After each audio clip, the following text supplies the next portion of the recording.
சமயபுரம் மாரியம்மனுக்கு பல பெயர்கள், பல சிறப்புகளும் உள்ளது. மகமாயி, அகிலாண்ட நாயகி, ஆயிரம் கண்ணுடையாள், சாம்பிராணி வாசகி, கௌமாரி, காரண சௌந்தரி, சீதளதேவி, கண்ணபுரத்தாள் என்று பல பெயருடன் மக்கள் அனைவருக்கும் காட்சி தருபவள்தான் இந்த சமயபுரத்தாள். சமயபுரம் மாரியம்மன் விக்கிரகமானது மூலிகைகளால் ஆனதால் அம்மனுக்கு அபிஷேகம் கிடையாது. உற்சவர் அம்மனுக்கு மட்டுமே அபிஷேகம் செய்யப்படும்.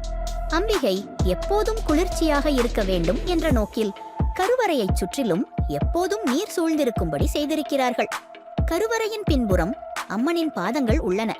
இதற்கு மலர் சூடி தீபம் ஏற்றி வழிபடுகிறார்கள். மேலும் தைப்பூசத்தின் போது அம்மன் கொள்ளிடக்கரையின் தென்பகுதியில் நீராட வருவாள்.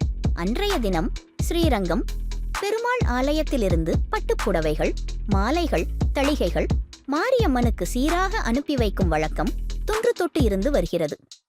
மேலும் அம்மனுக்கு மாசி மாதம் திருவிழாவில் சுற்றியுள்ள ஊரில் உள்ள மக்கள் ஊர்வலமாக பூக்களை எடுத்தது சென்று அம்மன் சன்னதியில் வைத்துவிட்டு வரும் பழக்கமும் உள்ளது.